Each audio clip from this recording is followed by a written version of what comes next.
This is Marco Reus. This is Shinji Kagawa. This is Nuri Shahin. Hello, this is Jadon Sancho. And you're listening to the Yellowwall podcast.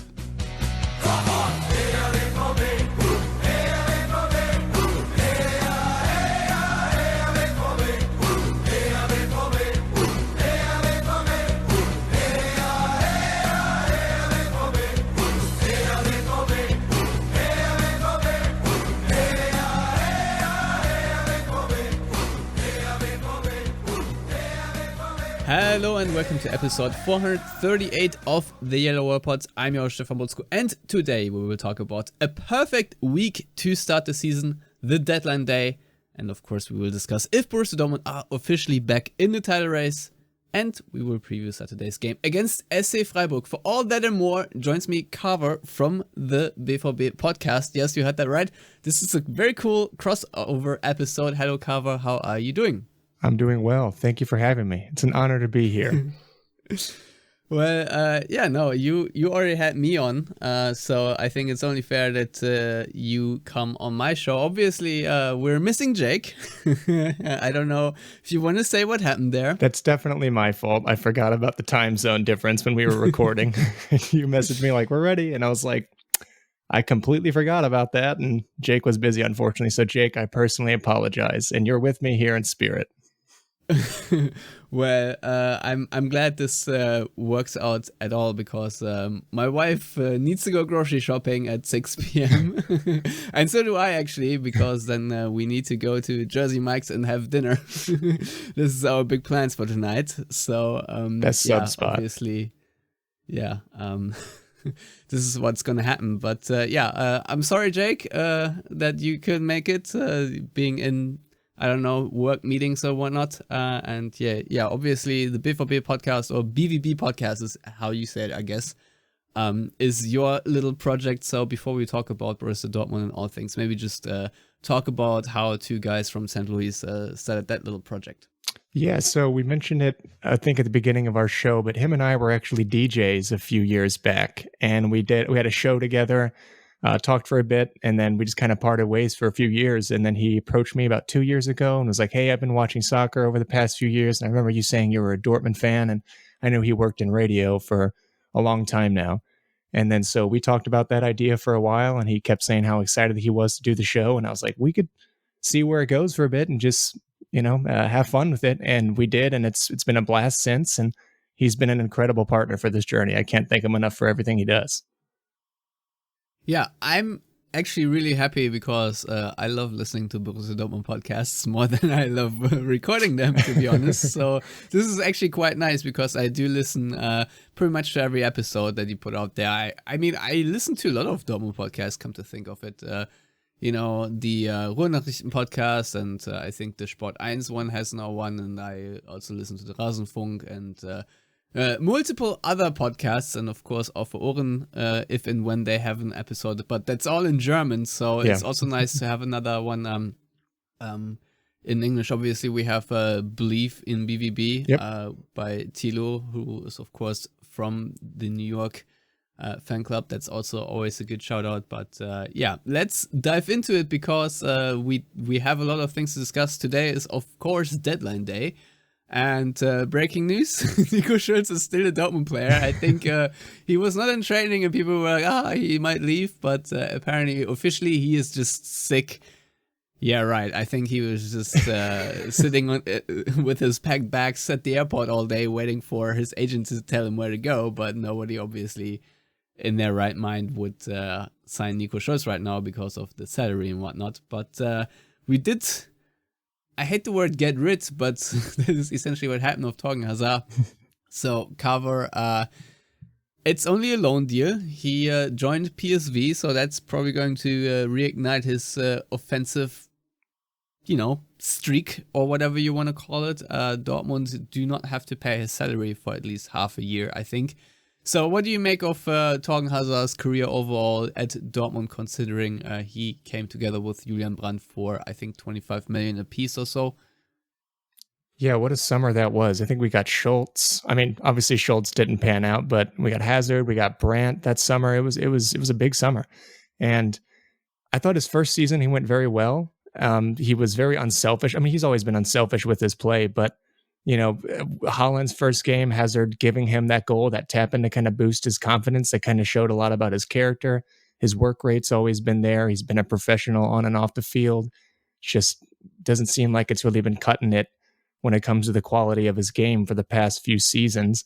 And it doesn't help much that we've also been kind of pushing him a little bit further back into the field, like you mentioned, of his offensive game kind of being reignited maybe or potentially at PSV, because we've been trying to push him back almost as like a fullback at times for the last year or so and a half, with us just being very unsure of Guerrero's abilities. So yeah, I'll be honest, I've never been in love with the idea of Torgan Hazard as a left back. I think this is a waste of talent, and I don't have his stat line in front of me, but I thought he always had pretty good production, and he was always a hardworking player. So kind of annoying that it didn't work out, because I thought he would make the next step at Dortmund and establish himself on international level, because that's where his trajectory seemed to go.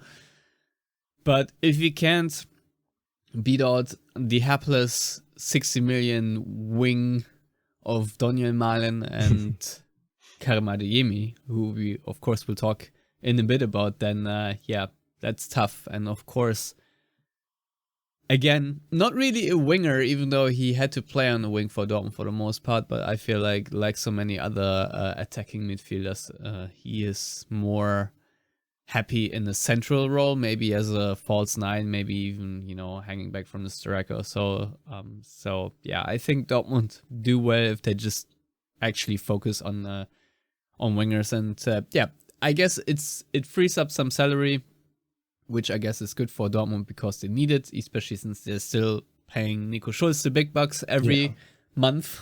Yep. What do you make out of this transfer window overall? Dortmund have also signed Julian Duranville from RC Anderlecht, 16-year-old hotshot talent. He is a right winger as far as I know, and a true winger. Let's compare him to maybe Jamie Bynoe-Gittens a little bit. A skilled player, very fast, but obviously he joins the pros, so not just like Prince Andeng for the under-23, but of course still very young, very raw. And then of course Julian Ryerson as a right and left back, I guess, which we have already seen. So overall, what do you make of this winter transfer window?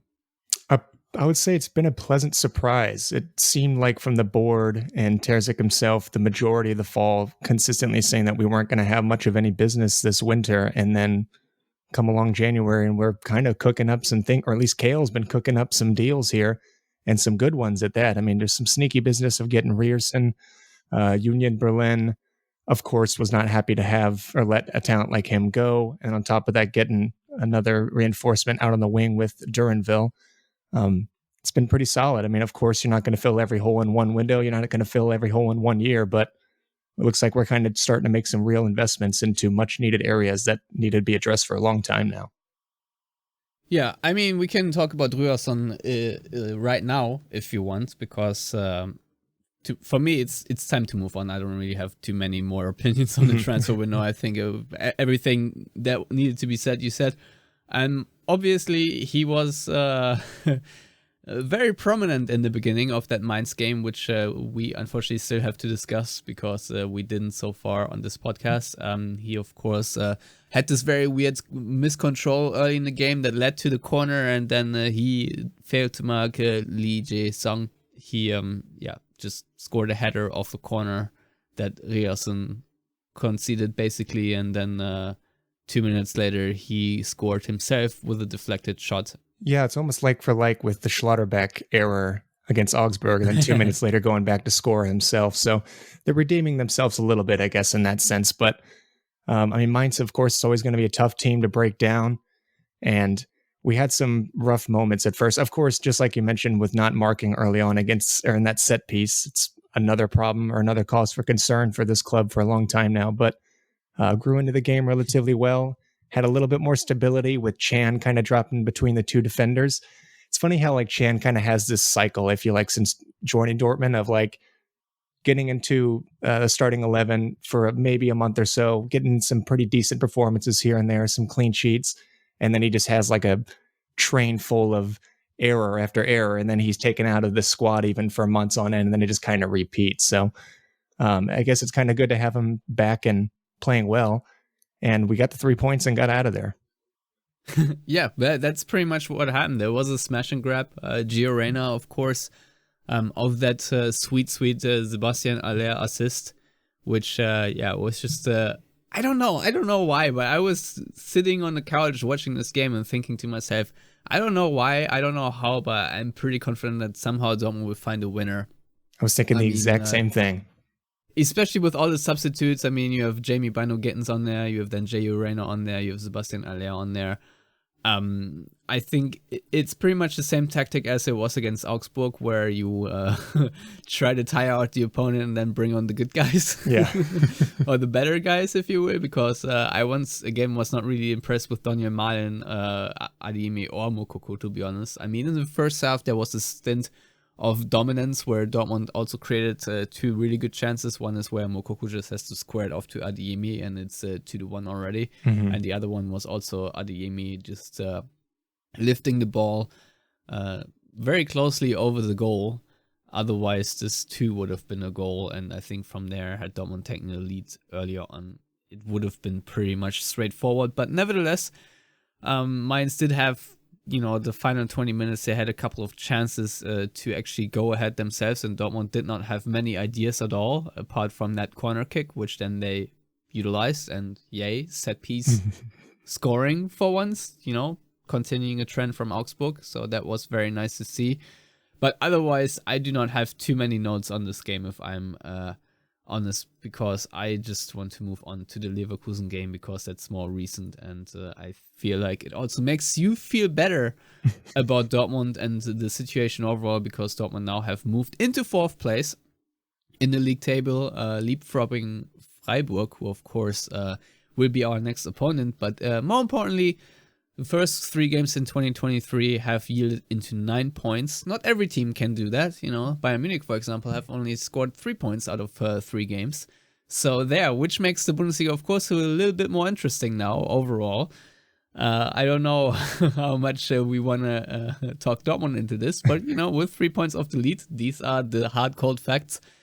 And I think my favorite fact about the whole Leverkusen game or overall matchup is that we swept them with a shutout. Yeah. That's very rare, considering usually these games are goal fests. I think on the last episode I predicted a 17-12 or so. Because Dortmund did not deserve any seriousness. But now maybe they do. And, let's talk about the starting 11, because we had, of course, Kobel in goal, and we had Schlotterbeck and Süle, and wingbacks or leftbacks and rightbacks were Ryerson and Wolf. Özcan, Bellingham midfield, and Can, of course, and then Adeyemi, Brandt, and Aller up front. And yes, you heard that right. Sebastian Aller with his first start, considering he looked pretty fatigued after the 25 minutes or so against Mainz. I was surprised, but what do you make of Sebastian Aller already this season after 3 games? He is doing pretty well, huh?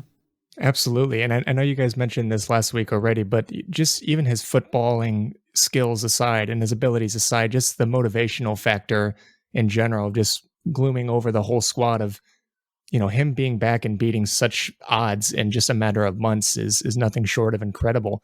And on top of that, of course, he's been pretty fantastic as well. He hasn't been banging in a lot of goals yet, but he's helped tremendously with the link-up play. He's getting himself into challenges. He's helping out with build-up. So I'm very happy with him. And this lineup was, I think a lot of people were like throwing around what it could possibly look like, just given with all the names thrown around. It's like, is this like a 4-3-1-2, I guess, with Adeyemi going up top? I don't know. But nevertheless, one of those rare moments where Terzic kind of had a little bit of a masterclass, Yeah. No, you're absolutely right. I mean, the funny thing is the first, 20 minutes or so, Dortmund had basically a back 4. Yeah. And I don't know if it's down to having Armin Reutershahn on the bench.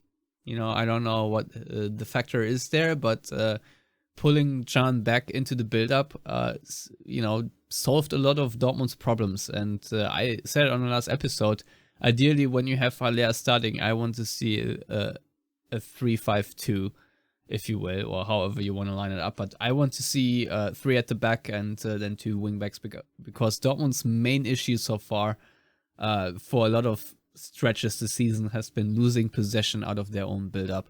And just having one more player that you have as an option that is free and not being pressed by the opponent's attackers, because I think Süle said it himself in a post-game interview that Leverkusen were pressing them with 3 attackers all the time. So having Can, who of course has played a center-back himself this season, drop back, was actually quite a genius move. And I think we have to, and especially I have to give kudos to Emre Can. Much maligned Emre Can, because I thought he had an excellent game. Of course, he had this one little pass, back pass, that was nearly a disaster pass, but otherwise doing pretty well. And yeah, I was impressed with this adjustment because, well, first of all, I would have made the adjustment before the game already because I'm of course smart and I teased it on the last episode, but nevertheless, it's good to see that Dortmund did react to Leverkusen. And I thought played a pretty comprehensive defensive game. Obviously, they will always have chances because they're Bayer Leverkusen, they're stacked. But I liked it. So what are you making of this overall lineup? Because we have a few prominent DNPs here. Rafael Guerreiro not playing, Moukoko not playing, Reina not playing, and Malen not playing.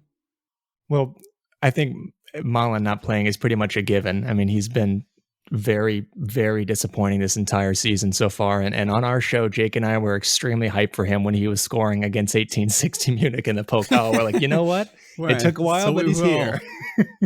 And he hasn't done dick since, really, unfortunately. I'm imagining Guerreiro stepped out for Ryerson just because of the pure grit that he's going to bring.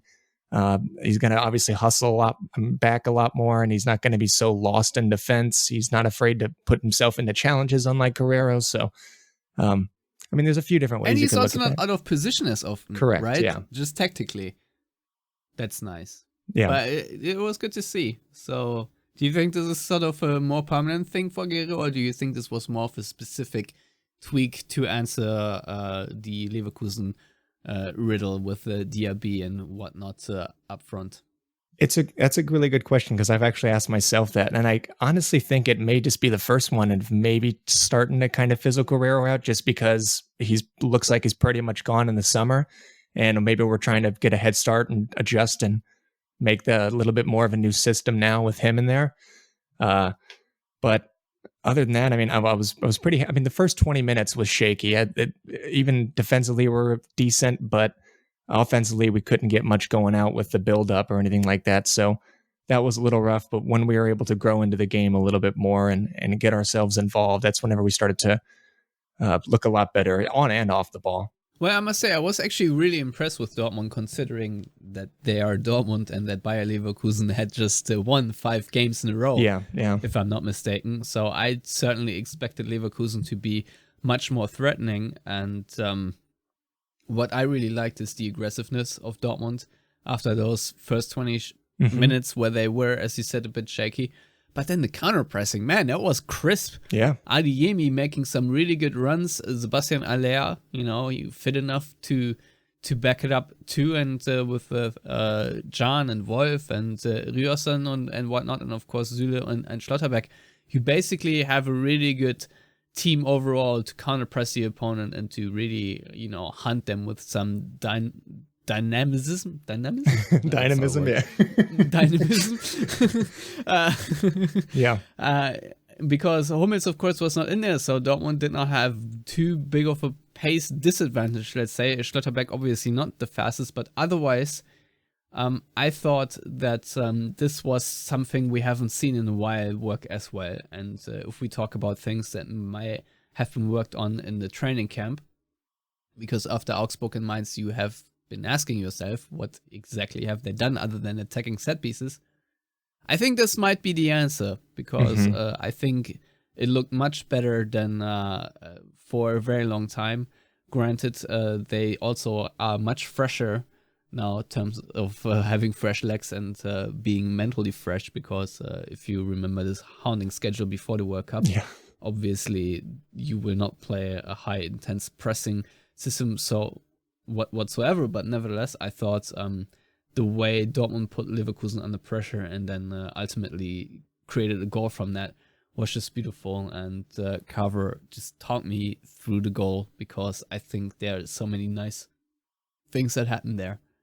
Yeah, I was actually going to say, so going back to Adeyemi, of course he hasn't, before this game, he hasn't scored in the league at all, but I think Haller is the perfect answer to his game. It's going to create loads of space. I mean, if you go and watch that goal, I think there was like 3 out of Leverkusen's back 4 just trying to surround Haller, which gives Adeyemi acres of space. And it's a great cross in from Brandt's there, and even a more brilliant awareness from Sebastian to kind of like have the awareness around him to leave the ball for Adeyemi. And once Adeyemi gets the ball and settles it, you could see he like takes like a breath, and he's like, all right, I'm just going to pass this into the net. and that's totally fine. And you could just feel the weight lifted off his shoulders the second that goes in. I mean, he celebrates, but then just kind of sits and he's like, thank fuck. Yeah, seriously. I think the relief on his face was just so visible. But yeah, I feel like you almost left the most important part out of this goal, which was, of course, how Dortmund won it, with Brandt and Wolf pressing. I don't even know who it was. Might have been Tapsoba, so probably wrong. But I think just the way Dortmund won the ball and then very cleverly passed it, I think Bellingham with Brandt, that was just really nice to see. That looked like, football with an idea, let's say. And this is obviously something we have not seen in a long time. We often talk about what is Dortmund's identity. If it could be that, which it used to be in the past, very long time ago, I'm happy, Obviously against Bayer Leverkusen, you have the perfect opponent for that. And another thing that really irks me is that, why is it called a dummy, that Sebastian Haller said, if it's so smart? Big brain thoughts. Yeah. Yeah, exactly. This is a question that needs to be asked. But I was very happy with the game went, and I have to admit, I did not watch it in perfect condition because I was working basically while the game was happening, so I did not have the closest eye on it as I usually have. But nevertheless, I thought it was sort of simmering in the background, if you will, because Leverkusen never really threatened Dortmund whatsoever. Yes, there were a couple of world-class saves by Gregor Kobel of DRB. Let's give credit where due. But otherwise, I never really had the feeling that Leverkusen had like a big, phase of pressure where they really had Dortmund on the ropes or anything. That never happened. In fact, I thought when the halftime whistle blew that Dortmund were pretty much in control. And after halftime, they, just continue where they left off. And to me, that's a very positive sign, because this Dortmund team has tripped over itself so many times. So I'm very glad that they just, put in the second goal, which was an own goal by Tapsoba, of course, in the 53rd minute. And from there on out, I feel like Dortmund were closer to the 3-0, considering there was this one goal line clearance, than Leverkusen was to that 2-0. So overall, what do you make of this game? What do you make of the substitutions? How happy are you that Dortmund kept this clean sheet too? Well, it helps a lot to have a keeper like Kobel in your side. I mean, I see some people online saying like, if the team offers 100 or 150 for Kobel, and I'm like, you know what? No, I think Kobel is really, he doesn't have a price right now. He's not in any sense for sale, and he said himself that if he were to spend 16 years or so at Dortmund like Weidenfeller, then he would have a happy career. And the man is just truly incredible. He dances on his head pretty much every single game, minus the game at Berlin. But keeping aside, it was a slip. Yeah. It was just a pitch. Exactly. Besides that, just like you mentioned, I was very happy with the performance, just barring the first 20 or so minutes. But you got to give yourself a chance to grow into the game a little bit more. I was a little bit surprised that initially with Modeste coming in as a sub. I just personally thought with Haller being back to, I'll say full health, I didn't think Modeste wasn't going to see much of any minutes. But I'm imagining just, I think he has a really high stat for clearances. So we're, trying to defend those set pieces. So, and then you have a typical Jamie Bynoe-Gittens. I'm glad he's getting more minutes. He's another game changer. And then it seems like Hummels the past few games too, just coming on to lock up the game. And then you have Royce coming on as well to ease back into the game. So you have a close to full squad, which is very happy. Come back with 3 points, and we're now 3 points off of Bayern and in the top 4. So couldn't really ask for anything better. No, that is amazing. Had you asked me at the beginning of this restart, let's say, I would have not predicted that, especially not 9 points. I mean, obviously Dortmund can beat any opponent at any day, but them actually doing it are still two different things. So yeah, it's nice to see the captain back. It was nice to see that Mats Hummels can also help to close out a game like this. But nevertheless, I have to ask you, since you two are residing in the US of A, what are we making of the limited role of Gio Reyna right now? Yeah, quote unquote. It's a whole bag, you know. And I said last week, the best thing Gio could do right now is just keep his head down, be a professional, and just put in the work and try to get results with the team. And 2 winners in 2 weeks, just 1 week, excuse me, is very convincing. I mean, I really just don't know how involved he was with the whole situation with his parents. So that just leaves me a little bit skeptical. I'm really hoping the case was he wasn't involved, but just that's all I can ask for him right now. Just be professional and try to put in the work on and off the field and get us some wins. Yeah, I don't know. I don't want to speculate about that either, but it's certainly the Giro or the Reyners, let's say, are not the favorite soccer family in the United States right now. I think that is for sure. But obviously there are also different few storylines. Obviously, I just want to talk about Yusuf Moukoko. Of course, he just got his contract extension. But he's struggling, maybe expectedly because, he is not a completely developed player yet. And of course, his best way to play would actually be next to Aller, which is correct for Adeyemi and also Malen. So Dortmund has 3 players for one position, really, if you really look at it on paper. But he right now, when he has to play striker, he does not have a striker to play off of. It's just he himself. So what do you make of this? I mean, it's a big wage to live up to. So it's going to take time, I feel like, to Moukoko to just kind of come back down to earth and just try to contribute to the team. I feel like maybe the weight being taken off his shoulders a bit with Haller coming back might help him a bit rather than just consistently forcing him back into the starting 11 and not performing and repeat. So maybe it's good that he's kind of getting a little bit of a break right now. I'm not saying I'm happy about it by any means, but I'm happy that Haller is back and we have someone else to rely on now that an 18-year-old isn't really cutting it at the moment at this kind of level.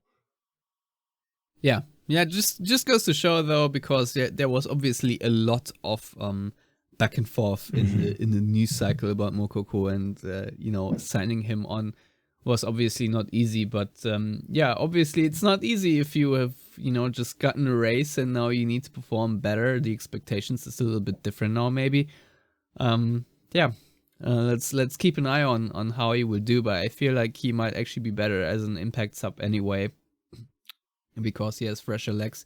And someone on the Rasenfunk podcast, I think it was Mark Schwitzky, who was a Hertha fan, he was also already on the Yellowwallpod. He said that having Moukoko on is a bit of a luxury, because he is in his truest form more or less a poacher. He's a finisher. He does not really add much to your build-up or, has a good hold-up play. So what he said is that you need to have everything else figured out if you want to have Moukoko in the field, because you need to have, players that can set him up. But the problem, of course, if Malen and Adeyemi have the form they had, less for Adeyemi now, because I think he had a really tremendous game against Leverkusen.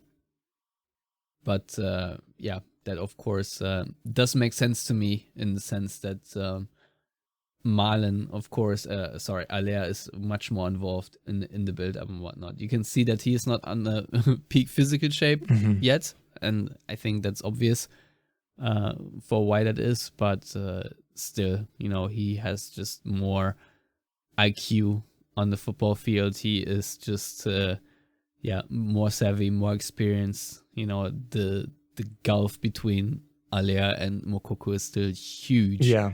And he has just returned from cancer, so that is just it's a miraculous story if you ask me. So I'm really happy with that. So now, of course, if we look at the Bundesliga, we still have Bayern Munich in first, but they are on 37 points. Then Union Berlin are on 36, RB Leipzig on 35, and then Dortmund and Freiburg on 34.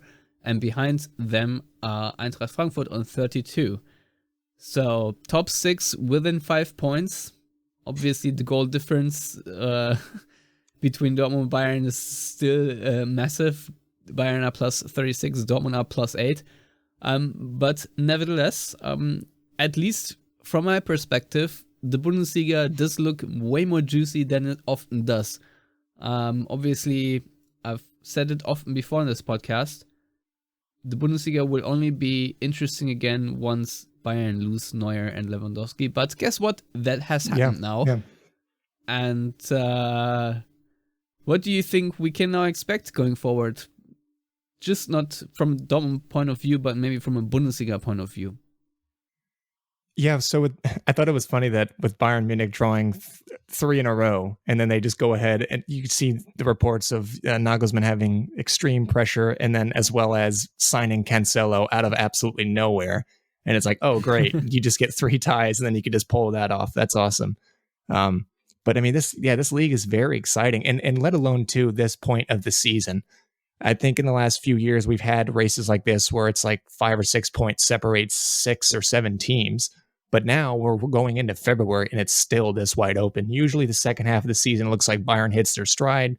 They're uncatchable. But it's almost the opposite now, and they're kind of stumbling a bit with people creeping up behind them. So I was very pleasantly surprised. I thought with 6 losses in the first half of the season, I wasn't even going to sniff of anywhere near even the top 2.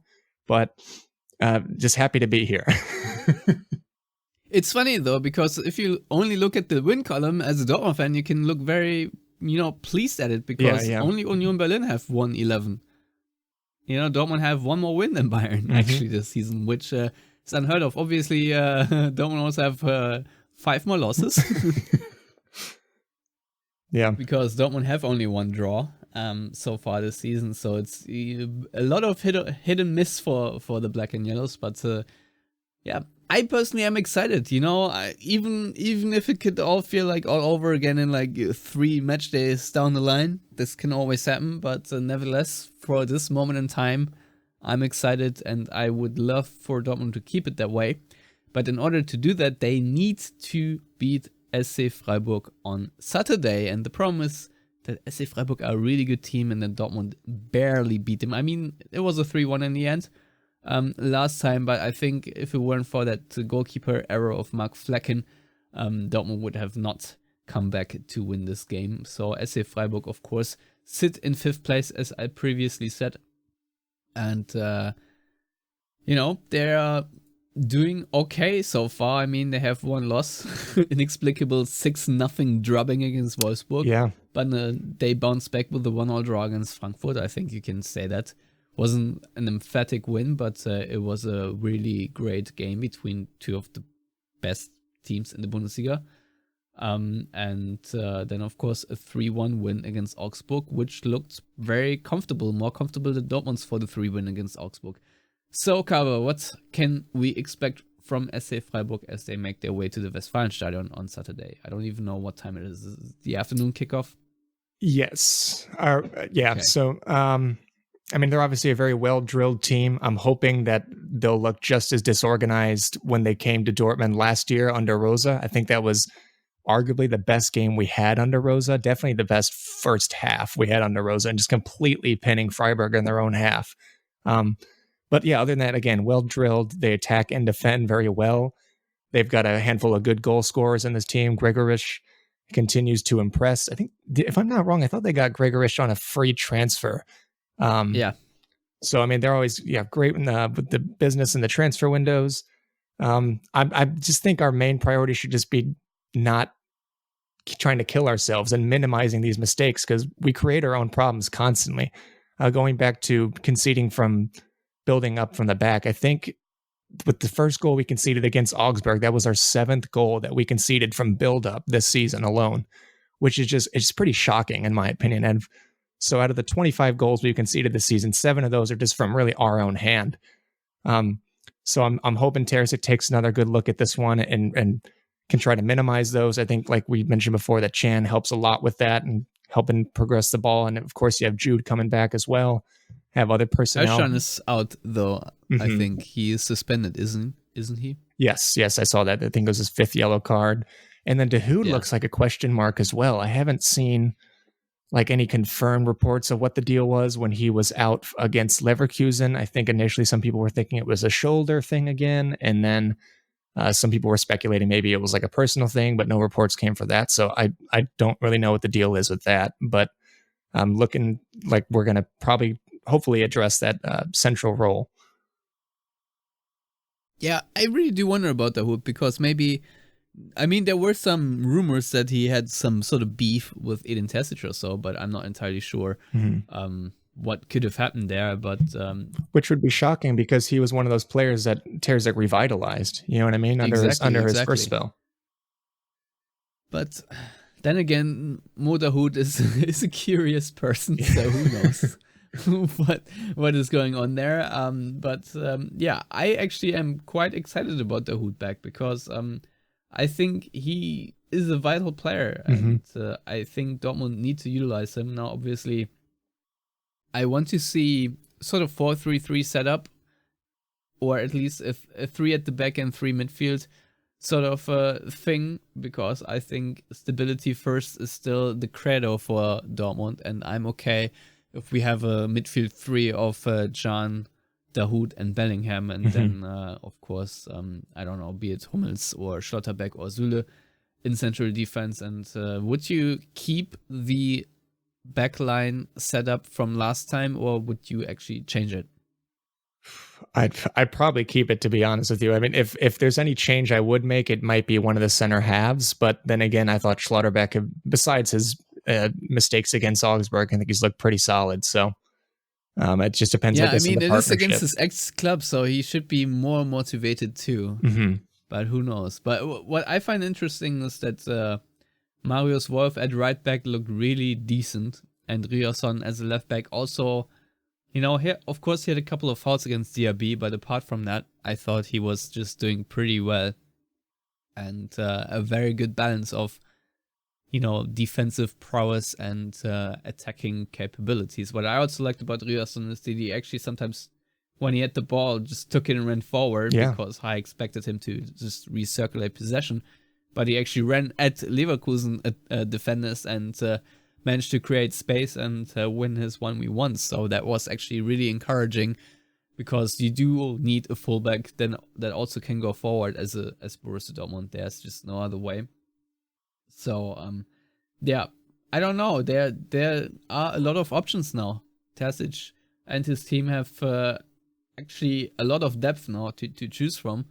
And yeah, I'm also really excited about Sebastian Aller probably being just one bit more fitter than he was against Leverkusen, just because of you know, already having played the, I don't know, what was it, like 16 minutes, and of course his first home game from the beginning, so yeah, should be a fun one. We can only hope for a hat trick in front of the yellow wall. That would be incredible.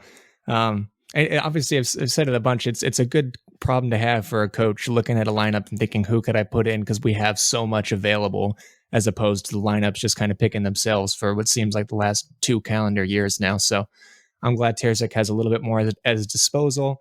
He can experiment a bit, maybe not against clubs or against sides like this, but at least he has a little bit more leeway to try different things.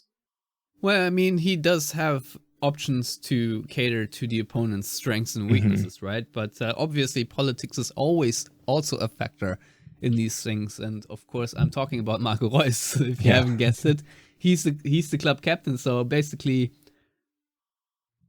he should or ought to be starting in some form. But if you ask me, I do not see a spot open, maybe next to Aller, and taking Adeyemi or Moukoko or Malen out, if you ask me. But Julian Brandt right now is probably one of Dortmund's best players.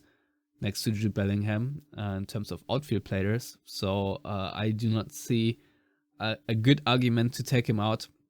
So how would Coach Carver handle this? I was going to say that again for the people in the back, Stefan. How many times have Jake and I been backing Brandt for so long now and people wanting to get rid of him in the summer? And he continues to prove everyone wrong, which I'm very happy about. I guess it looks like Royce isn't back to full fitness, so I probably would start Brandt.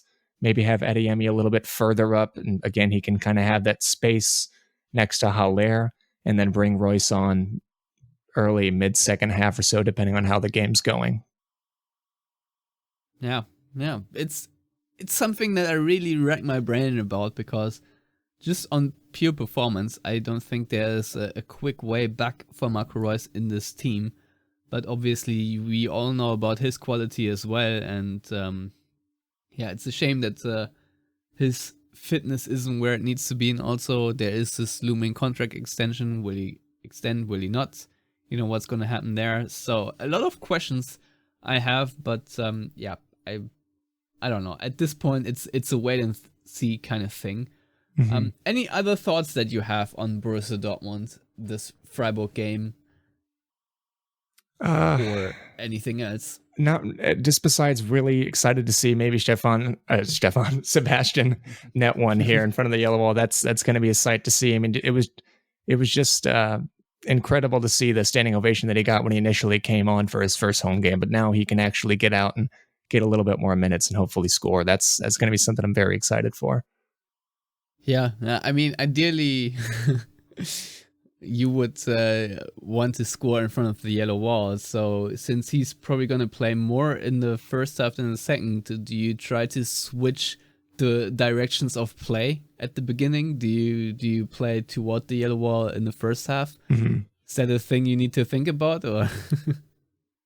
I've been taking note of that as well. I feel like we'll probably go against the yellow wall in the second half. That's what usually that I'm seeing, but yeah, right. We'll see. Well, usually that's how it is, except if the opponent wins the coin toss and then deliberately changes it to change things up. But as far as I know, that does hardly ever really work out for the opposition. So I would refrain from that. But then again, Dortmund often do beat the opponents at home, no matter what. And I guess then that means it is prediction time. I don't know if you just want to give me a scoreline or elaborate, because it's tricky. It is tricky. I'm going to be optimistic here, and I'm going to go 3-1 Dortmund. Why? I'm going to go Haller hat trick. He's too overwhelming, and then we somehow make some sort of silly mistake. All right. Yeah, I think Dortmund are going to... It's really hard, because putting 3 past Freiburg is something we've done before, but also really hard. But then again, I feel like there's going to be a certain dynamic in the Westfalenstadion on Saturday. I don't know. I feel like we just need to jump on this train right now and just have our hearts broken as per usual. But then for the time being, I think there is a bit of optimism warranted. And I don't want to say I fully trust this Dortmund team, but at least there have been a lot of encouraging and positive signs. So I think 3-1 is a good scoreline prediction, because Dortmund certainly have it in them to score 3 goals at home, especially if you have Alea on the field. So I'm really looking forward to this game. I actually cannot wait to get up at 9 on a Saturday, and for you it's actually even a little sooner, right? You have to get up at 8. So, so there you go. But Carver, once again, thank you so much for coming on. This was fun. I now have to go grocery shopping, but not before you can tell our audience where to listen to the BVB podcast and all the other things that you need to plug. You could just find us at the BVB podcast, but I just wanted to say 2 quick things. One, again, Jake, I sincerely apologize about the time zone mix-up. I would have loved to have you here, and I feel horrible about that. And then 2, I wanted to say again a very sincere thank you, Stefan, to having us on our show. On your show, I said this again whenever you were on our show back last fall, but I remember a few years back when I first discovered your guys' show. I was working at UPS and doing overnights, and when I first found your show, I probably did like 4 episodes in one night during one of my shifts, and I just kept going every a few days, and then just more and more after that. And you guys are a fantastic resource. I love all the guests you guys have on, and I'm just an honor to be here. So thank you very much. Yeah, thank you so much. And I think I can spoil this, right? But I'm going to be on your next episode as well. So yep. I'm already looking forward to this because, as I said in our DMs, that this is a good opportunity to then compare our takes from this episode and see how wrong we were. So Jake, I guess, is going to be in a lucky position that there are no bad takes from him. But I'm very much looking forward to talk about this game now. Obviously, are we going to do this before or after the cup match against Bochum? It depends on, I guess, whenever Jake is free. The man's always in meetings. Yeah. All right. We shall see. But the next week is obviously going to be very interesting with the cup game as well. It's weird that they've sort of sliced the cup match day open, and we had Wolfsburg and Union Berlin today, where Union Berlin made it through to the next round, and we already had Stuttgart also beating Paderborn, I think. So a few results are already in, and Dortmund then will play against Bochum next week, which will be a dogfight for the ages.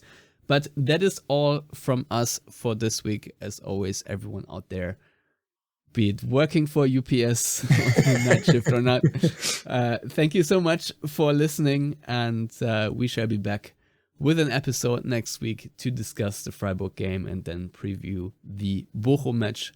Until then, everyone out there, have a good time. Hopefully Dortmund can have a 4th win on the bounce. It was fun to talk to you, Carver. Honestly, screw Jake. This was fun. So until next time, goodbye. That was great. No, that was a blast.